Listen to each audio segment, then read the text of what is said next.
मत पूछिए शिक्षक कौन है, आपके प्रश्न का उत्तर सटीक और उत्तर भी मौन है। शिक्षक न पद है न पेशा है न व्यवसाय है। शिक्षक न पद है न पेशा है न व्यवसाय है, न ही गृहस्थी से चलने वाली कोई आय है।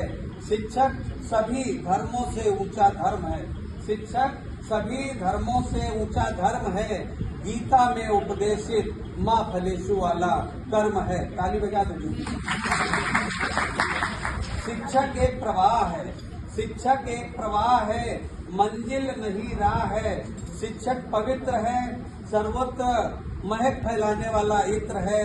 शिक्षक स्वयं जिज्ञासा है, खुद कुआं है पर बहुत प्यासा है। वह डालता है चांद सितारों को तुम्हारी झोली में। अभी सुभाष शुक्ला जी का जिक्र आया। वह डालता है चांद सितारों को तुम्हारी झोली में। वह बोलता है सदैव तुम्हारी घर वाली बोली में। वह कभी मित्र कभी माँ तो कभी पिता का हाथ है। आपकी हर मुसीबत में ताउम्र का साथ है। आगे बढ़ते हैं। शिक्षक कबीर के गोविंद सा बहुत ऊंचा है। शिक्षक कबीर के गोविंद सा बहुत ऊंचा है। कहो भला कौन उसकी ऊंचाई तक पहुंचा है। शिक्षक एक विचार है, दर्पण है, संस्कार है। बच्चे ही उसकी पूंजी, छात्र उनका प्यार है। शिक्षक चाणक्य संदीपनी तो कभी विश्वामित्र है। शिक्षक चाणक्य संदीपनी तो कभी विश्वामित्र है। गुरु और शिष्य की परंपरा का चित्र है। गुरु और शिष्य की परंपरा का चित्र है। शिक्षक भाषा का मर्म है। ध्यान दीजिएगा, शिक्षक भाषा का मर्म है, अपने शिष्यों के लिए धर्म है। शिक्षक अनुभूत सत्य है, स्वयं एक तथ्य है। और शिक्षक ऊसर को उर्वरा करने की हिम्मत है। शिक्षक ऊसर को उर्वरा करने की हिम्मत है और स्व की आहुतियों द्वारा पर के विकास की कीमत है। वह इंद्रधनुष है। शिक्षक वह इंद्रधनुष है जिसमें सभी रंग हैं, कभी सागर कभी तरंग है।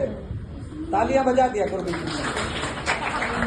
वह रोज छोटे छोटे सपनों से मिलता है।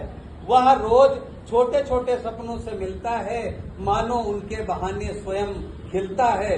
बदलते परिवेश की आंधियों में अपनी उड़ान को जिंदा रखने वाली पतंग है। अनगढ़ बिखरे विचारों के दौर में मात्राओं के दायरे में बद्ध भावों को अभिव्यक्त करने वाला छंद है।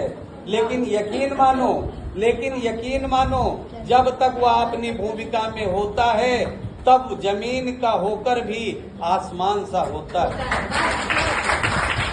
लक्ष्मी जी के लिए है जो है, ठीक है। तब वह जमीन का होकर भी आसमान सा होता है। अगर चाहते हो उसे जानना, ठीक ठीक भूमिका में उसको पहचानना, तो सारे पूर्वाग्रहों को मिट्टी में गाड़ दो। सारे पूर्वाग्रहों को मिट्टी में गाड़ दो। अपने आस्तीन पे लगी अहम की रेत को झाड़ दो।